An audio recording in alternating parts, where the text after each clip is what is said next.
Muito bem, querido irmão, querida irmã, estamos de volta aqui para o nosso estudo sobre os dogmas sobre a Virgem Maria. Nós falamos um primeiro vídeo explicando o que é um dogma, depois nós tivemos um segundo vídeo falando sobre o dogma da Imaculada Conceição, depois tivemos um terceiro vídeo falando sobre o dogma da Assunção Corporal da Virgem Maria e hoje nós vamos falar do dogma da Maternidade Divina. Maria, Mãe de Deus. Vamos começar rezando. Em nome do Pai, do Filho e do Espírito Santo. Amém. Ave Maria, cheia de graça, o Senhor é convosco. Bendita sois vós entre as mulheres e bendito é o fruto do vosso ventre, Jesus. Santa Maria, Mãe de Deus, rogai por nós, pecadores, agora e na hora de nossa morte. Amém.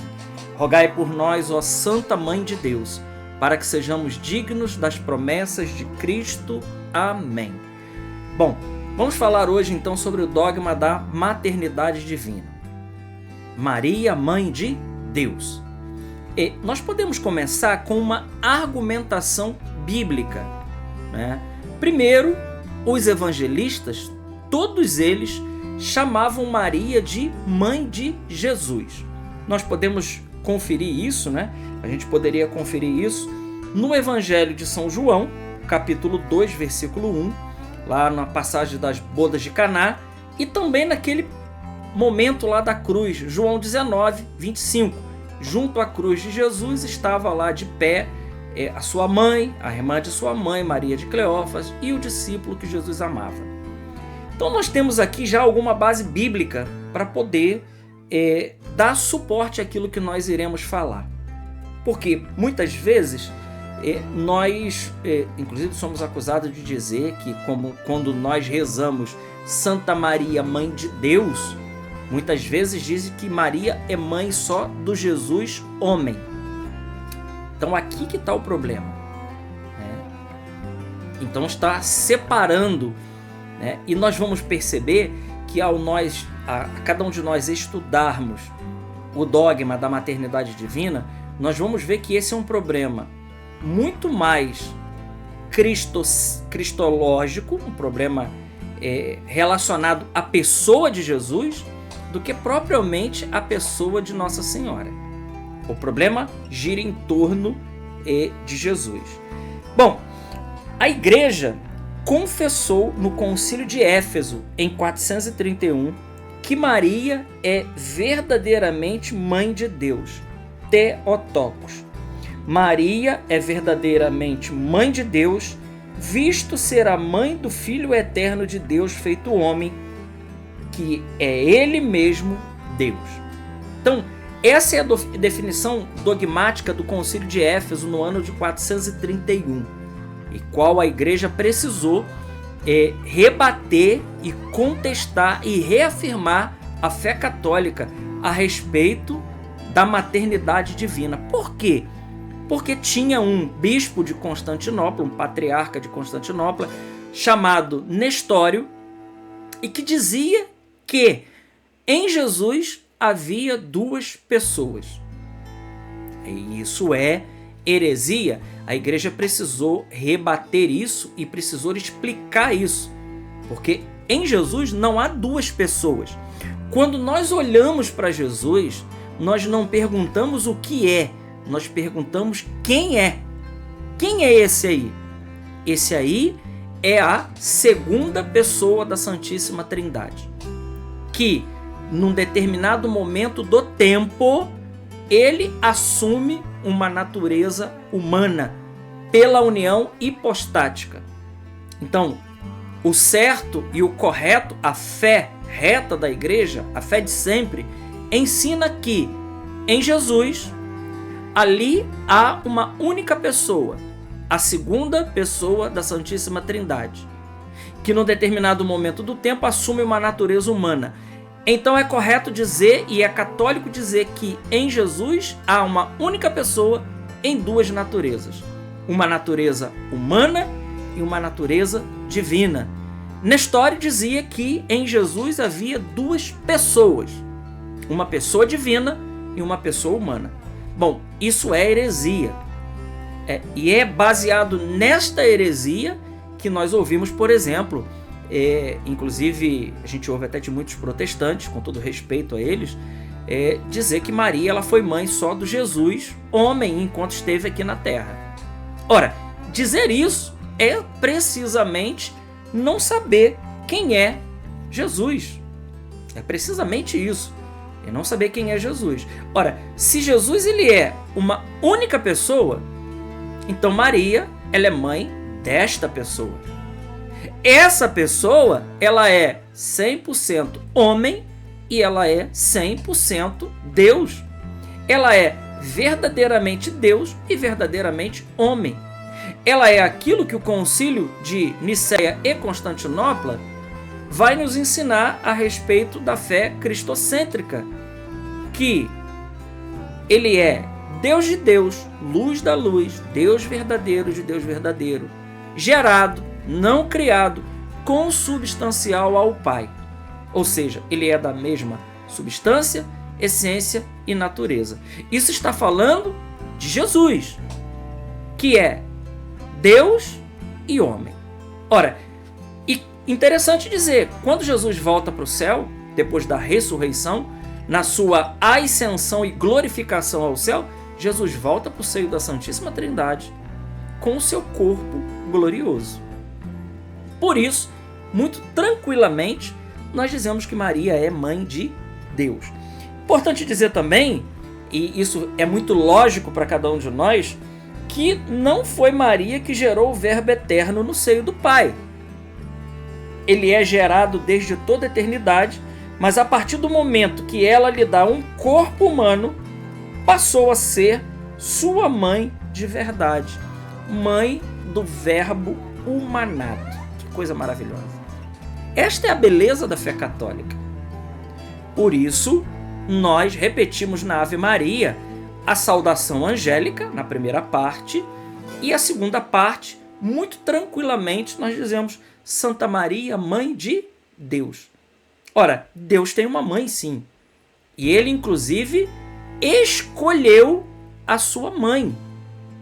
Eu gostaria de trazer aqui aquilo que nos diz São Bernardo de Claraval, esse grande abade de Claraval, no seu sermão, num de seus sermões, um sermão que ele dá sobre Santa Maria, ele vai dizer que a sabedoria eterna, essa sabedoria que era Deus mesmo, ele, vindo para nós, edificou para si uma casa e levantou nessa casa 7 colunas.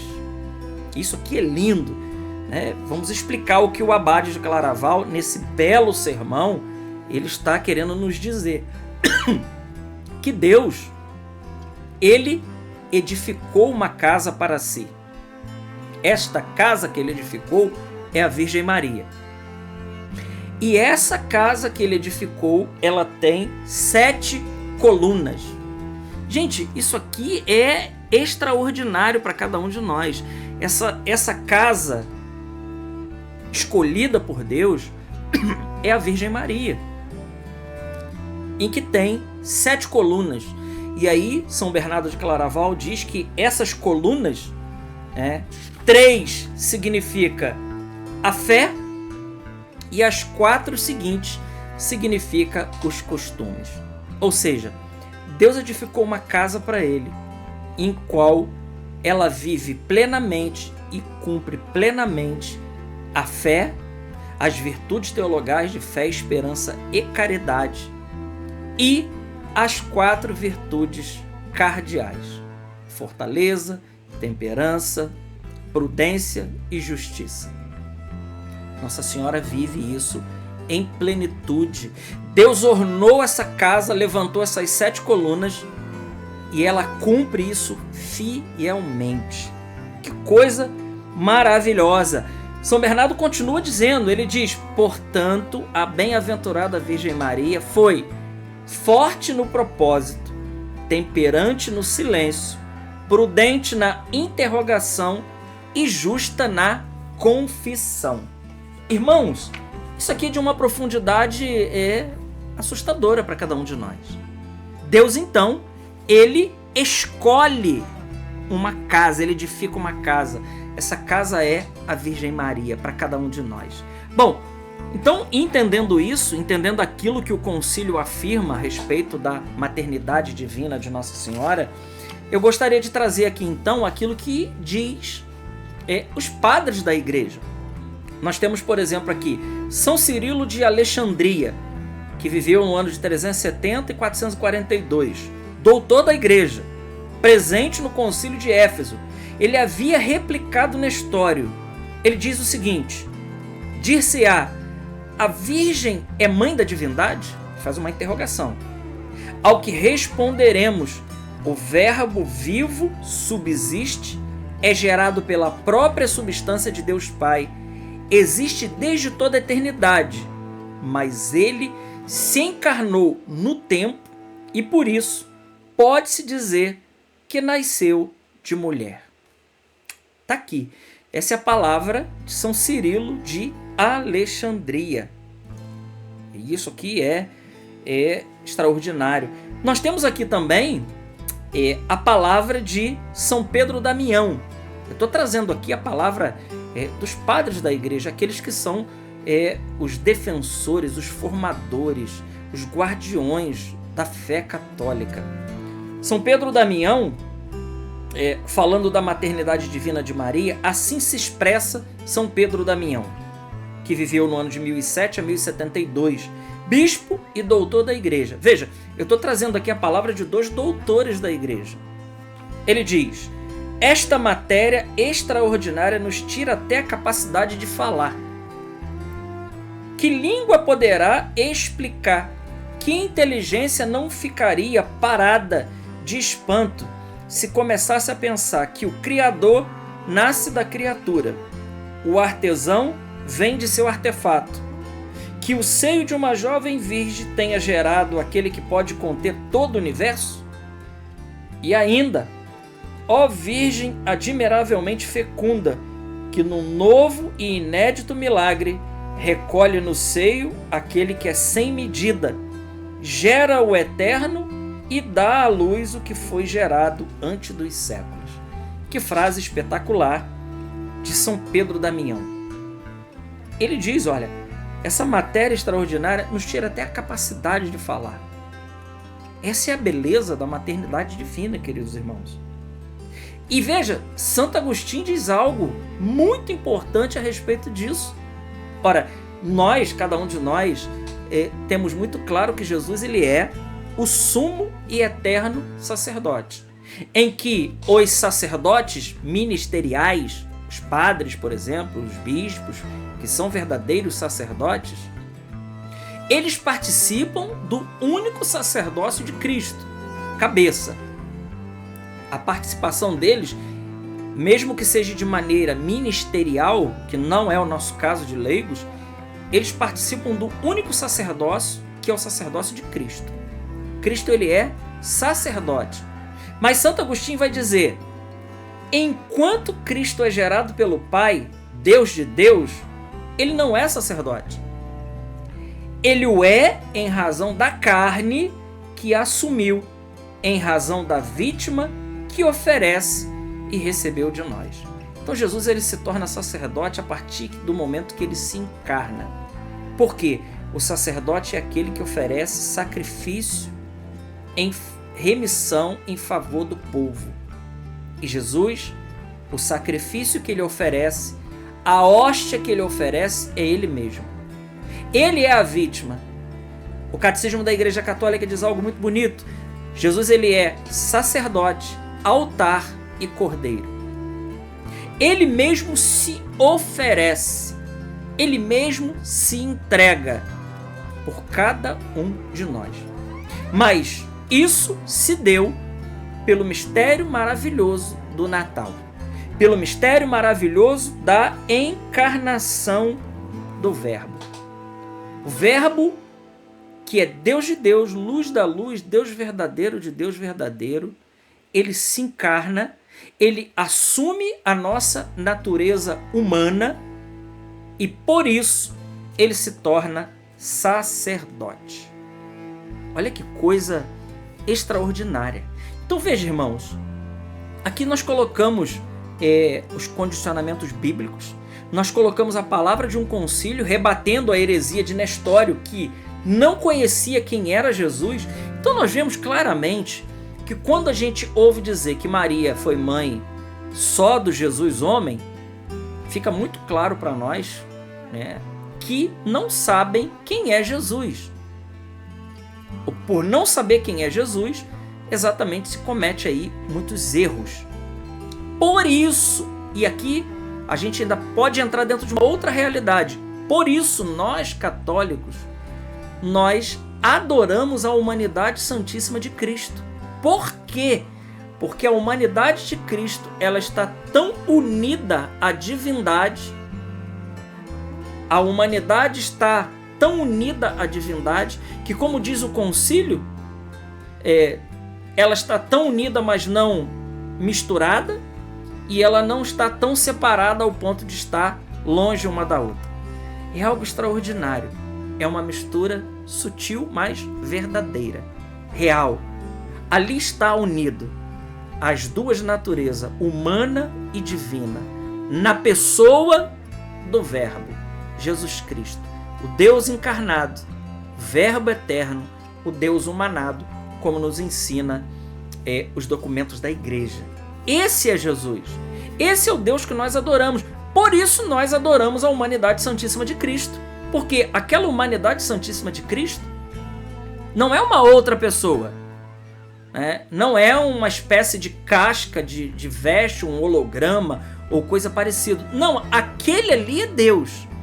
Aquele ali é Deus. É Deus. Isso precisa ficar muito claro para nós, irmãos. Essa é a beleza do dogma da maternidade divina. Por isso, muito tranquilamente, nós dizemos: Santa Maria, Mãe de Deus.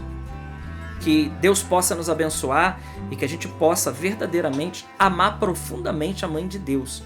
Porque sabemos quem é Jesus. E por saber quem é Jesus, nós sabemos que Maria realmente é mãe do Verbo eterno. Glória ao Pai, ao Filho e ao Espírito Santo, como era no princípio, agora e sempre. Amém. Salve Maria Imaculada.